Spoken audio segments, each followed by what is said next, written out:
Root root को दो part में डिवाइड किया गया है, primary root and secondary root. Primary root dicot में मिलती है और रेडिकल से इसका ओरिजिन होता है। सेकेंडरी रूट होती है वो लेटरल रूट होती है और ये रेडिकल के अलावा दूसरे पार्ट से ओरिजिनेट होती है। अब रूट के बारे में एनसीईआरटी में दे रखी है, टेप रूट, फाइब्रस रूट और एडवेंटाइटिस रूट। जो टेप रूट होती है वो रेडिकल से ओरिजिनेट होती है। टेप रूट डाइकोट में मिलती है, एग्जाम्पल दे रखा है मस्टर्ड प्लांट, ठीक है। फाइब्रस रूट मोनोकोट में मिलती है। ये क्योंकि प्राइमरी रूट बहुत ही शॉर्ट टाइम तक जिंदा रहती है, बहुत ही कम टाइम तक जिंदा रहती है, तो स्टेम के जो बेस होते हैं उनसे फाइब्रस रूट का ओरिजिन होता है और फाइब्रस रूट मिलती है वाइट प्लांट में।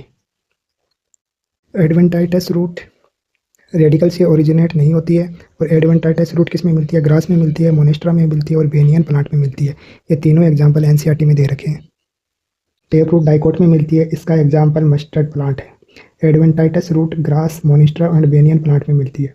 फाइब्रस रूट मोनोकोट में मिलती है, इसका एग्जाम्पल वाइट है, ठीक है। कुछ important modified root, pneumatophore oxygen के लिए बाहर की तरफ निकल जाती है ज़मीन से, ठीक है, मिट्टी से बाहर निकलती है, इसका एग्जाम्पल है राइजोफोरा मेग्रोम प्लांट।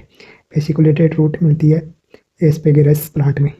स्टिल रूट होती है वो मेज एंड शुगर केन में मिलती है। प्रॉप रूट और पिलर रूट जो कि सहारा देती है, प्लांट को सपोर्ट करती है, इसके एग्जाम्पल है बेनियन।